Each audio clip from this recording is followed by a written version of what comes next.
There was a moment, just one, maybe 3 seconds long, when Arya almost told herself she was imagining it.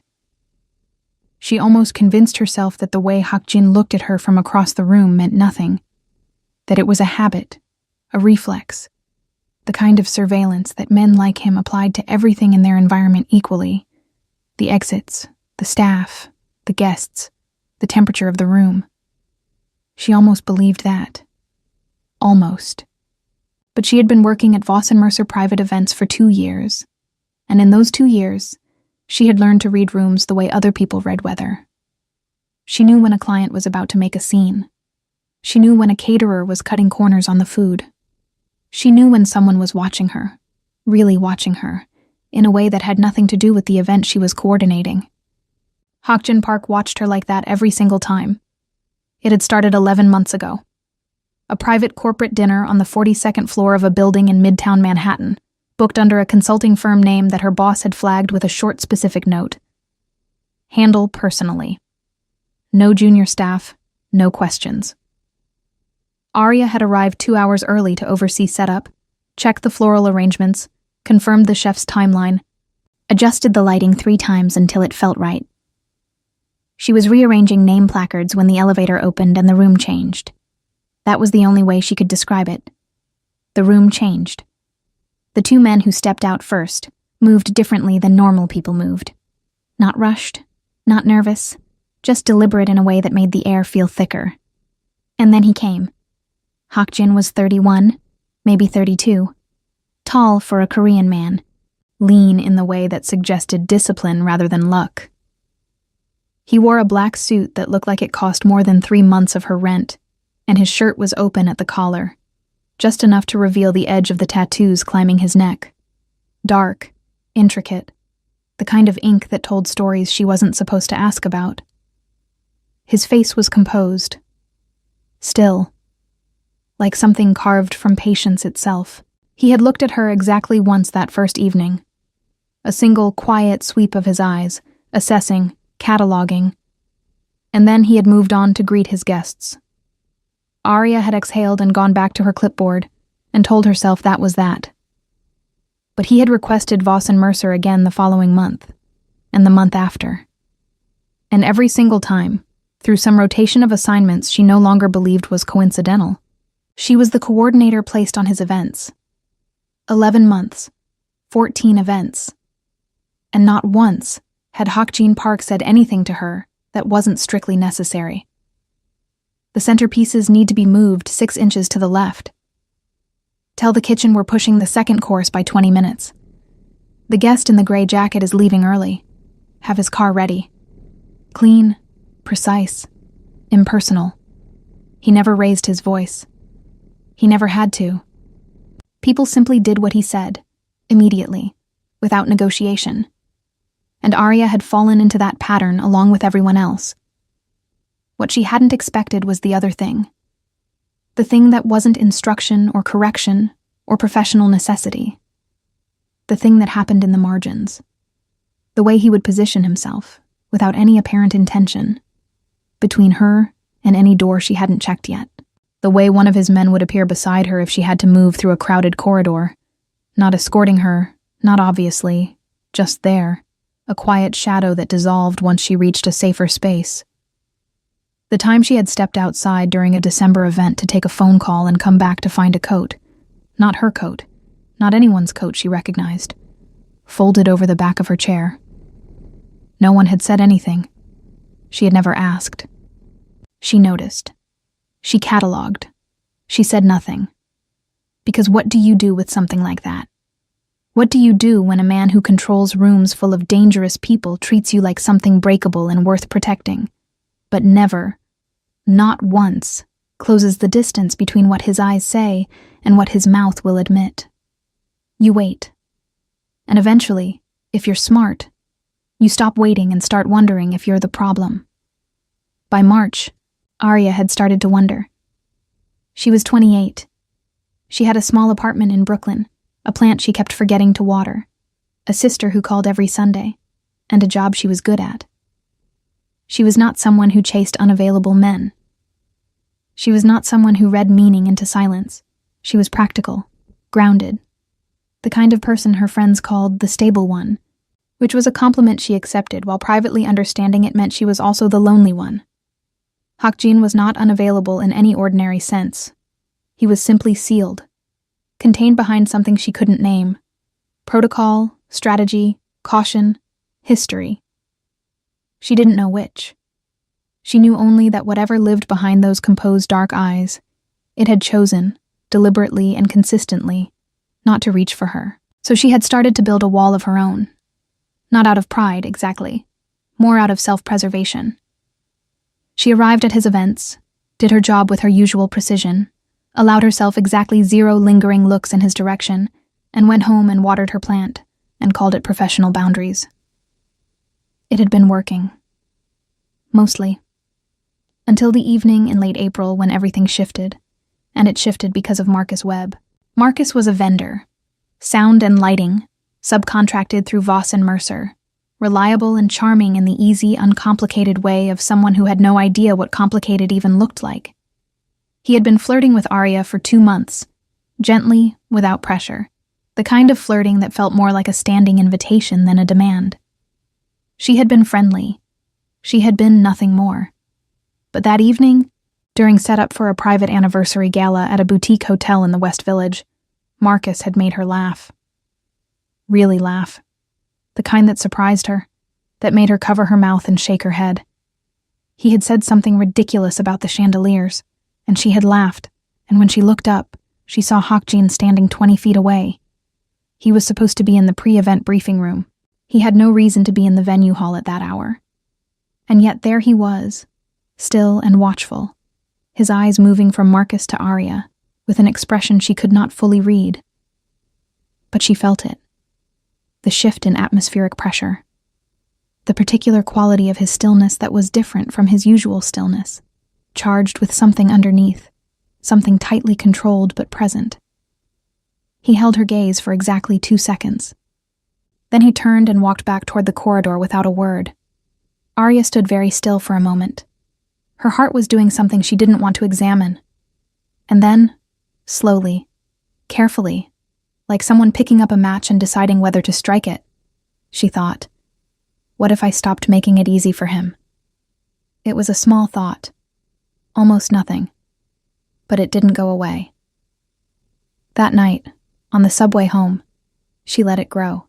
She didn't plan it the way some women plan things, with a spreadsheet of intentions and a clear desired outcome. It was messier than that. More honest, maybe. She just decided, somewhere between the West Village and the DeKalb Avenue stop, that she was tired of being invisible to the one person she didn't want to be invisible to. That was all it started as. Tiredness. The next event was 3 weeks away, another private dinner, smaller than usual, at a members-only restaurant in Tribeca called Solène. 12 guests, intimate setting, the kind of venue where every detail registered because there was nowhere to hide behind scale. Arya had coordinated there twice before and knew the space well. Warm amber lighting, dark wood paneling, a private dining room in the back that felt like the inside of a secret. She told Marcus she could use his help with the audio setup. It wasn't a lie. She genuinely needed someone to manage the ambient sound system, which Solène's in-house equipment couldn't handle for the playlist the client had specified. But she could have called any number of vendors. She called Marcus. And when she called him, she was aware, quietly, without drama, of exactly why. He arrived early. That was one of the things she liked about him. He was reliable without being asked twice. He showed up with his equipment case and a coffee for her. Oat milk, no sugar, which she had mentioned exactly once, weeks ago, and he had remembered. And she accepted it with a warmth that was genuine, and also, she admitted to herself, slightly deliberate. She was not using Marcus. She needed to be clear about that, at least in her own mind. She liked him. He was kind and funny and present in all the uncomplicated ways that a person could be present. What she was doing was simply allowing something that might have happened anyway to happen now, in this particular context, with this particular timing. Whether that was fair or not, she hadn't entirely decided. The dinner was set for 7. By 5:30, the room was ready, the flowers were arranged, the kitchen was on schedule. Marcus was running a final sound check, and Arya was reviewing the seating chart when she heard the particular shift in energy near the entrance that she had learned, over 11 months, to associate with one thing only. Hakjin arrived 20 minutes earlier than his scheduled time. He never arrived early. In 14 events, he had been reliably, almost deliberately on time. Not early, not late, exactly on time, as if punctuality were another form of control. Tonight he came in at 6:40, and the 2 men flanking him moved through the narrow entrance corridor with the focused efficiency of people clearing space before a storm. Arya didn't look up immediately. She made herself finish the line she was reading on the seating chart, then set the clipboard down on the host stand, then looked. He was already looking at her, not scanning the room, not assessing the setup. Looking directly at her, the way he almost never did in those first few minutes of arrival when he was usually cataloging the environment. His jaw was set. The tattoos at his collar seemed darker against the white of his shirt tonight, or maybe that was just the amber light. Or maybe she was paying attention to things she normally tried not to. "Mr. Park," she said. Professional. Steady. "You're a little ahead of schedule. The room is ready, though. Let me show you." "I know the room," he said. His voice was low and even, the way it always was. But there was something underneath it tonight, a current she felt more than heard. "Of course," she said, and smiled, and turned to walk toward the private dining area. She was aware of him following. She was aware of the precise distance he kept, close enough to speak to her privately if he chose to, far enough to maintain the fiction that this was professional. She was also aware, with a prickling along the back of her neck, that his attention was not on the room. Marcus appeared from the far corner, coiling a cable with the casual competence of someone entirely comfortable in his own body. He looked up when he saw Arya and smiled. Easy, unguarded, the smile of a man who had no idea he was standing in the middle of something. "Almost done back here," he said. "Sounds good. You want me to run the playlist once before guests arrive?" "Please," Arya said. And then, because she was tired and human, and perhaps a little reckless, "Thank you, Marcus. Really. I don't know what I'd do at these things without you." It was true. It was also, in this moment, something else. She felt the shift before she saw it, a change in the quality of the silence behind her. She turned, and Hakjin was standing very still. Not the composed stillness of his usual presence, but a different kind. Tighter, like something pulled taut. His eyes moved from Marcus to her face. They stayed there. "Who is he?" Hakjin said. It was not a question, not exactly. It was the shape of a question fitted around something harder. "Sound vendor," Arya said. "He's worked several of your events. You might not have noticed. He's usually set up before guests arrive." A beat of silence. "I've noticed," Hakjin said. She didn't know what to do with that. She held his gaze for a moment, 1 second, 2, and then looked away first, because looking away first was the safe thing to do, and she was still, despite everything, someone who chose safety. The dinner proceeded the way his dinners always did, quietly, efficiently, with a precision that reflected the caliber of the people in the room. Arya managed the courses, coordinated with the kitchen, handled a minor issue with a guest's dietary restriction without disrupting the flow. She was good at her job. She had always been good at her job. She found, tonight, that she was grateful for it. For the anchor of competence when everything else felt slightly unmoored. At one point, late in the evening, she stepped into the narrow hallway beside the kitchen to check her phone. A vendor confirmation she'd been waiting on. She stood there for maybe 90 seconds scrolling. She heard footsteps. Not the light, practical steps of kitchen staff. Heavier, deliberate. She turned. Hakjin was in the hallway, alone. Which almost never happened. She had never, in 11 months, seen him in a space without at least one of his people within arm's reach. Yet here he was, just him, in a hallway barely wide enough for two people to pass comfortably, and he had stopped close enough that she could see the detail in the ink along his neck. "Is there something you need?" she asked. Her voice came out steadier than she felt. He looked at her for a long moment, the kind of moment that had weight in it, that pressed against the air between them. "You laughed," he said finally. She blinked. "I'm sorry?" 3 weeks ago, at the West Village event. His eyes didn't waver. "You laughed with him." The hallway felt very small suddenly. Arya held herself still. "Marcus makes me laugh," she said, carefully, truthfully. Something moved behind Hakjin's eyes. Not anger, not quite. Something more controlled than anger, and somehow more unnerving because of it. "Does he?" Hakjin said. It was not a question either. He held her gaze for 3 more seconds. She counted, without meaning to. And then he turned and walked back toward the dining room, and Arya stood in the hallway with her phone in her hand and her heart doing something loud and complicated in her chest. She stayed there for a full minute before she trusted her face enough to go back out. She didn't sleep well that night. She lay in her Brooklyn apartment with the window cracked and the sound of the street below doing nothing to settle her mind, and she replayed the hallway 3 times, 4 times, 5. The exact quality of his voice when he said, "Does he?" The way he had looked at her like she had done something to him without meaning to, or maybe with exactly the right amount of meaning. She couldn't decide which version was more dangerous. By 2 a.m, she had arrived at an uncomfortable truth. The plan, if she could even call it that, had worked faster than she expected. And now she had no idea what to do with that. She had wanted him to notice.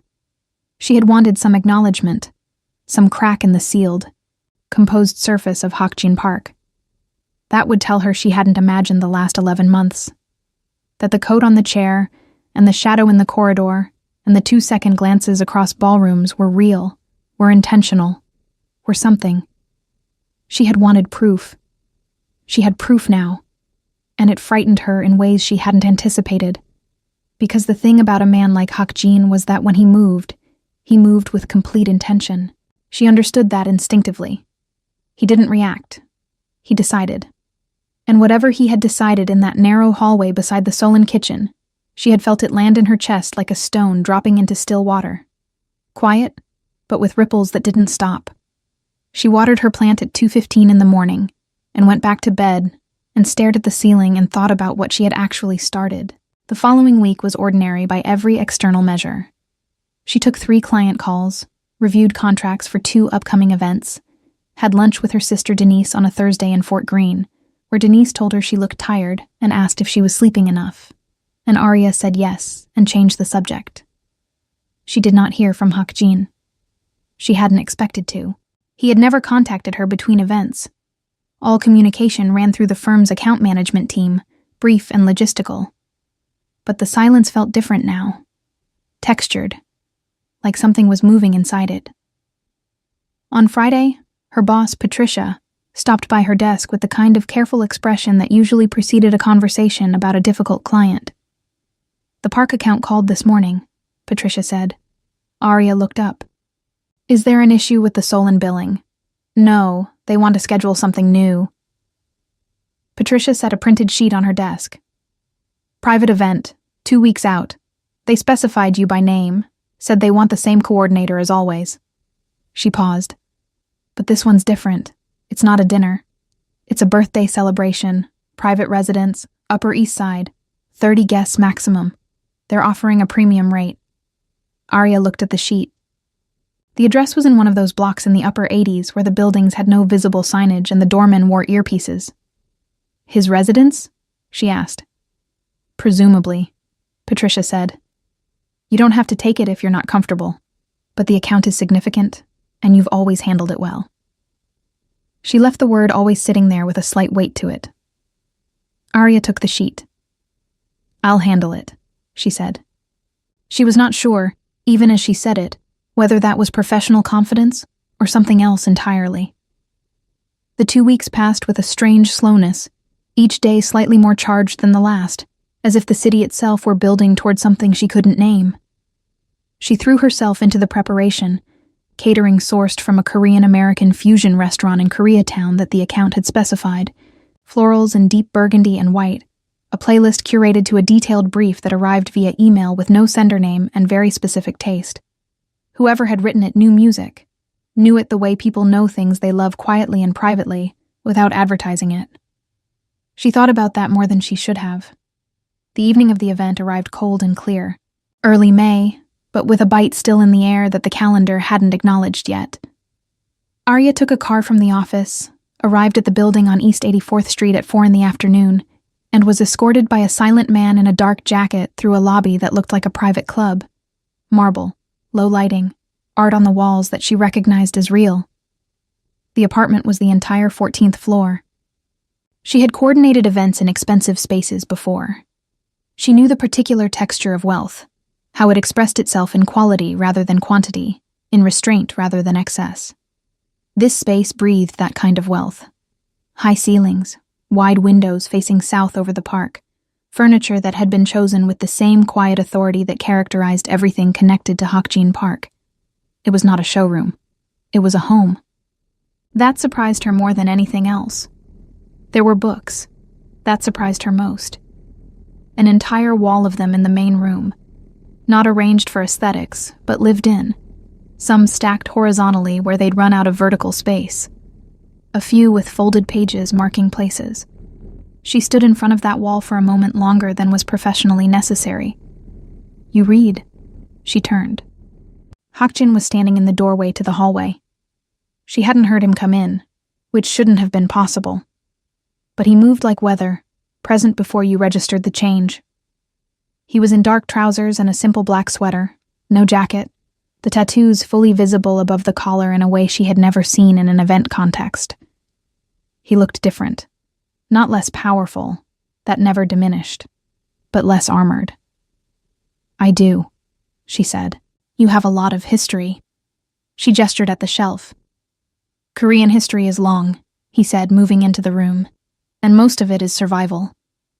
She didn't know what to say to that. She turned back to her clipboard and pretended to check something. He walked past her toward the window and stood looking out over the park below. His hands were in his pockets. From where she stood, she could see the line of his jaw, the stillness that was so complete it seemed like a practice. "Arya," he said, her name in his mouth. He had used it before, occasionally, precisely, but it always did something to her nervous system that she couldn't fully account for. "Yes," she said. "The man from the sound company." He didn't turn around. "Is he important to you?" The room was very quiet. Somewhere in the kitchen, one of the catering team was moving things. A soft sound of ceramic against steel, and the city hummed 30 floors below, and Arya stood with her clipboard and understood that this was the moment she had created and now had to inhabit. She took a breath. "He's kind," she said. "He pays attention." A pause. Hakjin's shoulders didn't move, but something in the line of his back shifted. Almost nothing, barely perceptible. "That's not an answer," he said. "No," she agreed. "It isn't." He turned then. Slowly, the way he did everything, with the full weight of intention behind it. His eyes found hers across the room and stayed. "Why did you say it like that?" he said. Not angry. Something quieter than anger, and more serious.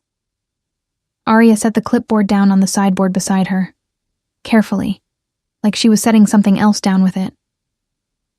"Because I wanted to see if you'd ask," she said. The silence that followed had a different quality than any silence she had experienced in 11 months of his company. It wasn't absence. It was fullness. Something held at the edge of its own container, pressing. Hakjin looked at her for a long moment. Then he looked away, back toward the window, and the line of his jaw tightened once. "Guests arrive at 7, he said finally. His voice was completely even, Let me know if you need anything from the building staff." And he walked back toward the hallway and disappeared. Arya stood in the middle of his living room, alone, surrounded by his books and his silence and the weight of what had just not quite happened. Her hands were not entirely steady. The party was beautiful in the restrained, deliberate way that everything connected to Hakjin tended to be beautiful. 30 guests, as specified, all of them carrying that particular gravity that came with moving in spaces most people never accessed. They were polished without being loud, attentive without being obvious, and they greeted each other with the kind of familiarity that spoke of long shared history and longer shared secrets. Arya moved through them like water finding its level, managing the evening with the autopilot competence she had built over years. She was good at disappearing into her work. Tonight she needed that more than usual. Marcus had not been hired for this event. She had used a different audio vendor, a decision she had made in the days after the Solon dinner, before she had fully examined why. The realization of what that meant, what it said about the thing growing quietly in her chest, sat with her all evening like an uninvited guest at its own party. Hakjin moved through his guests with the ease of someone who had long ago mastered the performance of availability, while remaining fundamentally unreachable. He shook hands, accepted greetings, spoke in low measured tones that she caught edges of without being able to hear fully. People deferred to him, not with the stiff deference of obligation, but with something closer to reverence, the kind that gets built over time through demonstrated consequences. His two closest men, whom she had privately named Stone and Shadow over 11 months of observation, remained at a distance that was precisely calibrated, close enough to respond, far enough to allow the illusion of normalcy. At 8:30, one of the catering staff spilled an entire tray of champagne flutes near the entrance to the dining area. The crash was sudden and total, glass spreading across the hardwood in a bright, catastrophic fan. Several guests stepped back. Arya was already moving. She reached the staff member before anyone else, a young woman who looked mortified and close to tears, and she crouched down and began gathering the larger pieces of glass with calm efficiency, speaking quietly, keeping the situation contained. She was focused on the floor when she became aware of a presence beside her. She looked up. Hakjin was crouching next to her. Not Stone. Not Shadow. Him. In his own home, at his own birthday celebration, with 30 guests watching, he had walked across the room and crouched beside her on the floor to help manage a catering accident. The young staff member made a small, startled sound. Arya stared at him for a full second before she could organize her expression. "You don't have to," she started. "I know," he said. He picked up a piece of glass and placed it on the tray she was holding without looking at her. They worked in silence for 30 seconds. The catering team arrived with a broom and a replacement tray, and the moment dissolved back into the ordinary flow of the evening. Hakjin stood, straightened his sweater, and walked back to his guests as if nothing had happened.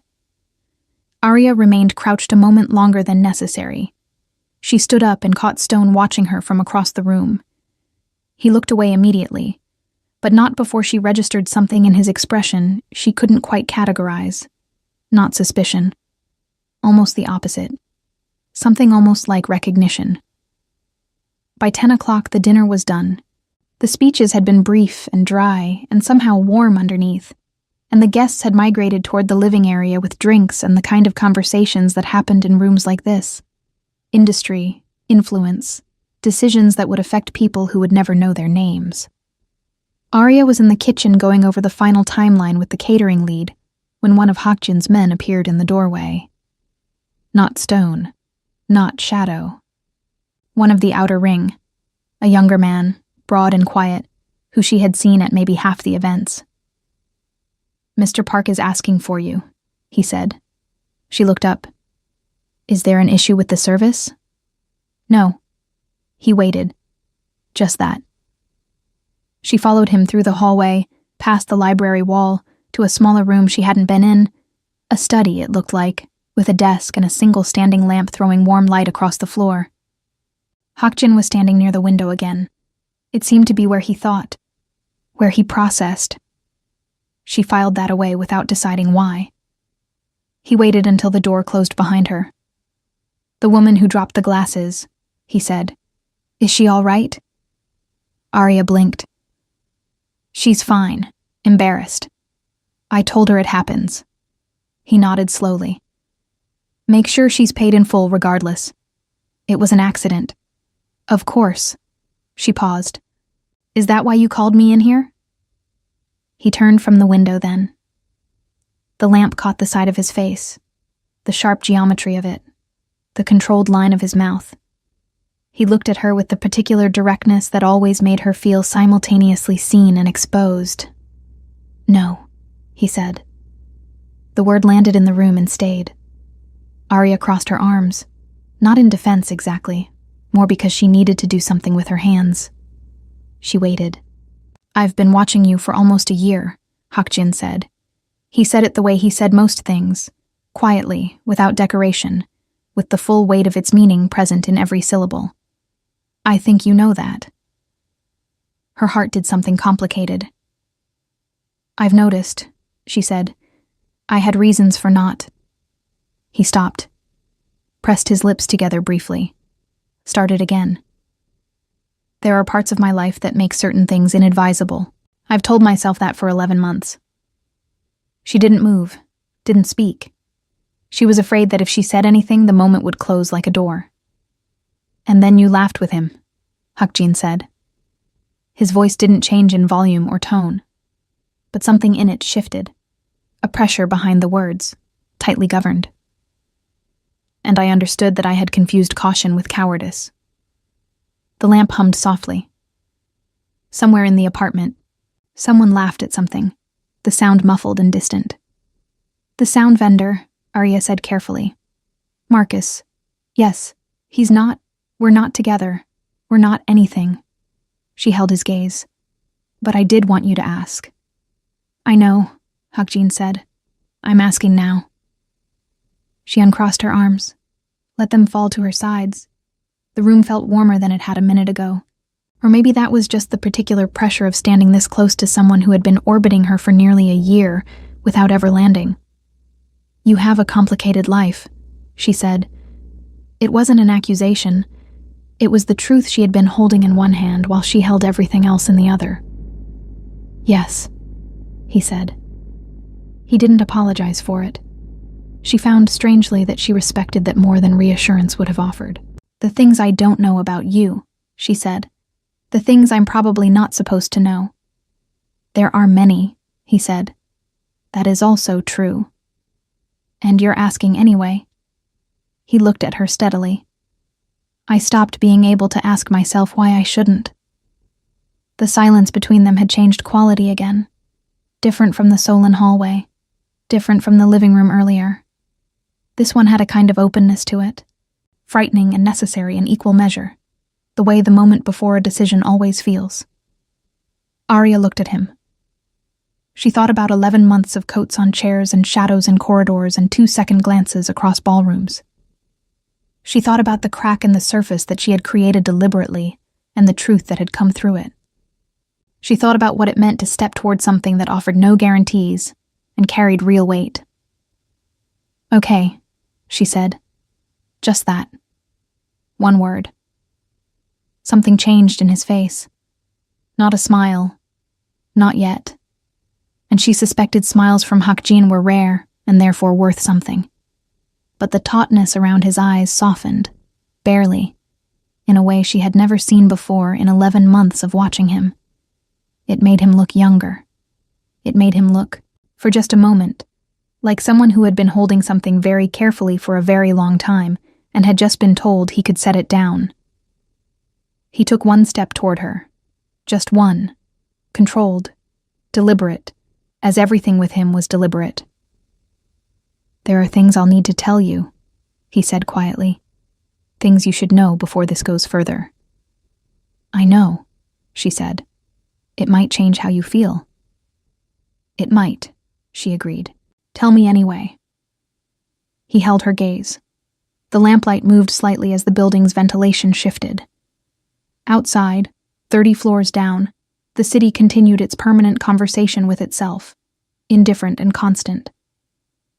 Not tonight, he said. Tonight I have guests. There was something almost dry in it, not quite humor but adjacent to it, and it surprised her so completely that she almost smiled. But I'd like to take you to dinner. Next week. Somewhere that isn't an event I've hired you to coordinate. Is that your way of asking? She said. Yes, he said. She nodded once. Then that's my way of saying yes. He held her gaze for one more moment. Then he turned and walked back toward the door, pausing with his hand on the frame, his back to her. Arya, he said. Yes. Don't laugh with the sound vendor anymore. It wasn't a command, exactly. It was too quiet for a command, too careful. But it had the shape of one. And she should have been annoyed. She knew that. Instead, she felt warmth rise in her chest. Go back to your guests, Hakjin, she said. A pause. The faintest shift in the line of his shoulders that might, if she was reading correctly, have been the ghost of something that wanted to be a smile. He left. Arya stood in the warm light of the study, alone, and pressed her fingers briefly against her sternum, as if she could quiet what was happening beneath it. She couldn't. She didn't particularly want to. The restaurant he chose was in the West Village, not Solon, not anywhere connected to his professional life, which she understood was intentional. A small Italian place on a narrow street off Bleecker, the kind that had no sign outside, just a number on the door and warm light leaking through frosted glass. The kind of place that existed for people who already knew where they were going. He was there before her. That surprised her. She had assumed someone like Hakjin would arrive last, would make the room wait. Instead, he was seated at a corner table when she walked in, already standing when he saw her come through the door. And the gesture was so ordinary, so human, that it briefly dismantled something she had been carrying without realizing it. The careful architecture of expectation she had built around him. The version of him that was only power and composure and controlled distance. He was those things. He was also a man who stood up when she walked into a room. They ordered. They talked. It was not effortless. She hadn't expected effortless. Not with him. Not at first. There were pauses that lasted a beat too long, moments where she reached for something to say and found the space between them still unfamiliar enough to require navigation. But it was real. That was what she hadn't been prepared for. How real it felt, sitting across a small table from him in ordinary light without an event to manage, without the professional buffer she had used for 11 months to keep herself at a safe remove. He told her things. Not everything. She understood there was no version of this where everything came at once. But enough. He told her about coming to the United States at 19 with his older brother, about the particular cruelty of trying to build something in a city that didn't see you until you made it impossible to look away. He told her about the choices that had accumulated over years into the life he now lived, not with apology, but with the steady honesty of someone who had long ago made peace with the shape of their own history. He told her that the people under his protection were loyal, because he had been loyal first, and that the violence that existed at the edges of his world was something he neither celebrated nor pretended away. She listened. She asked questions when she had them. She didn't flinch, which she could tell mattered to him. She could see it in the slight shift of his posture when she met the harder parts of what he said without looking away, as if he had expected a door to close and was recalibrating in real time. "You're not afraid," he said at one point, observing, not congratulating. "I didn't say that," she replied. "I'm listening. Those aren't the same thing." He considered that.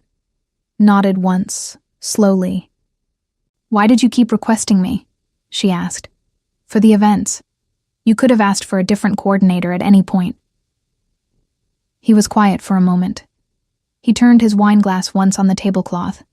A small, unguarded gesture, the kind she had never seen from him in a professional context.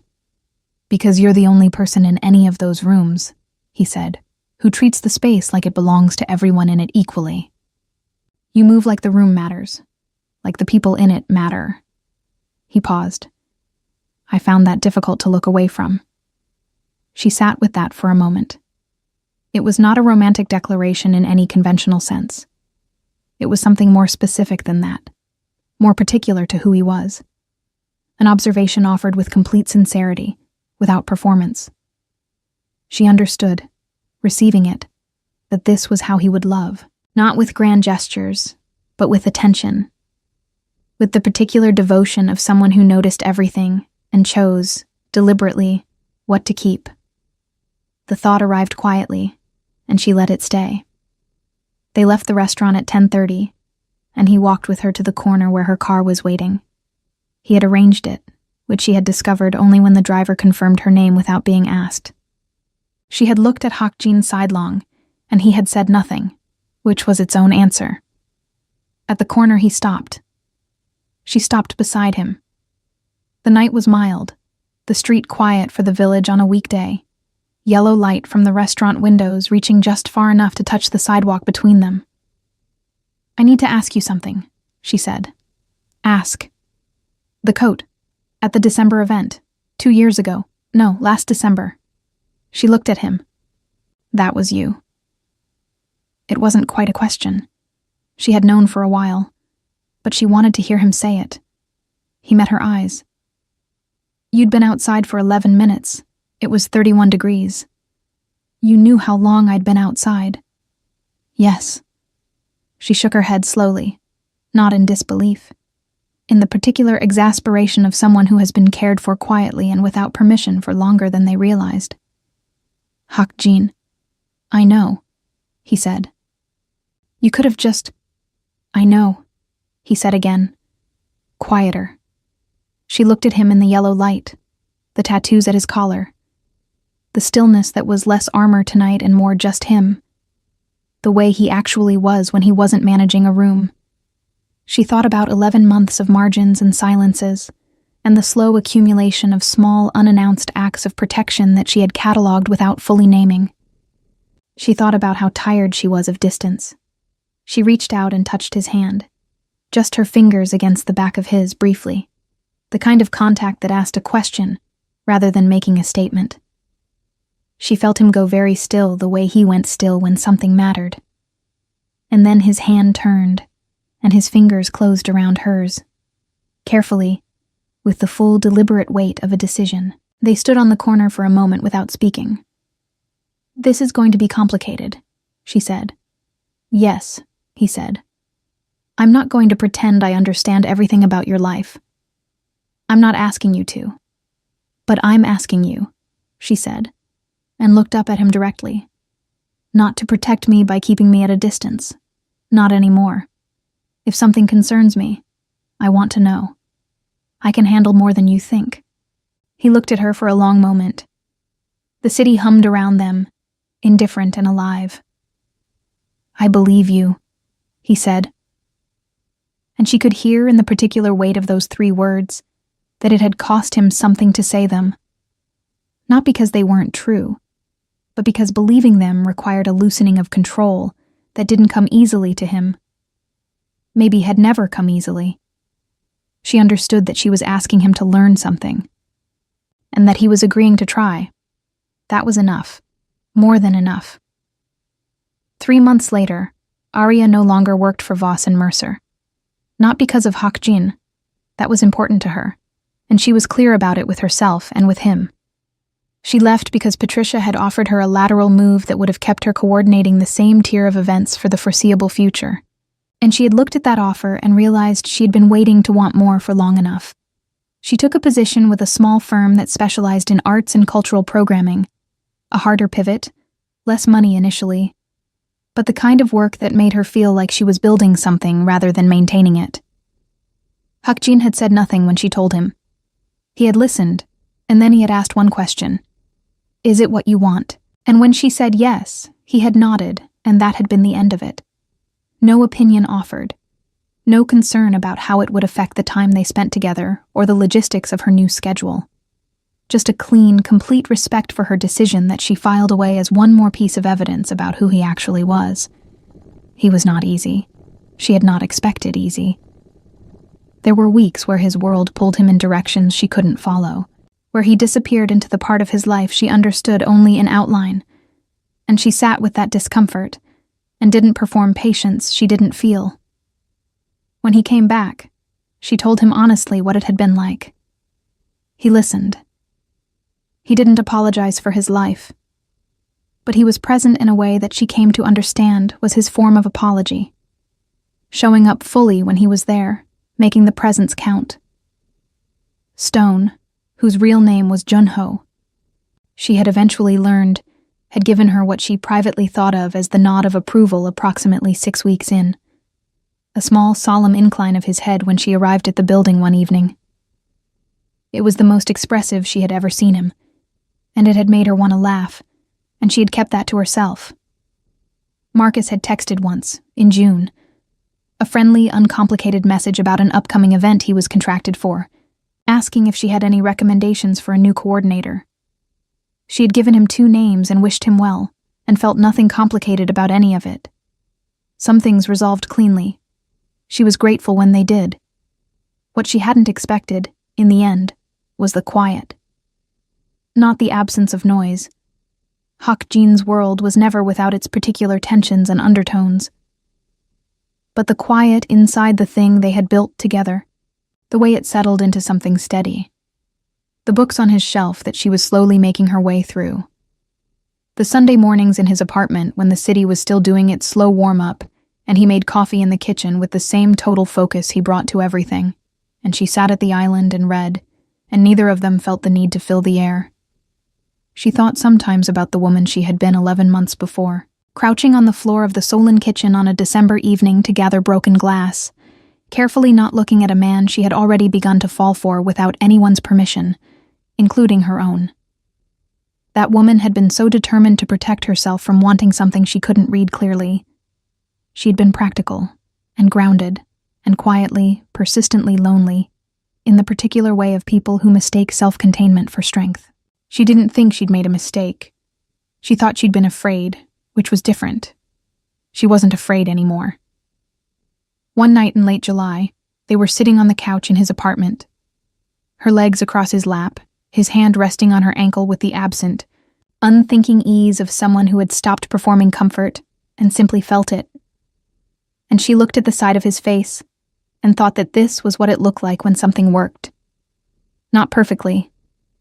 Not without difficulty or shadow or the ongoing negotiation of 2 people whose worlds didn't naturally overlap, but genuinely, durably, in the way that required both people to choose it, repeatedly, without guarantees.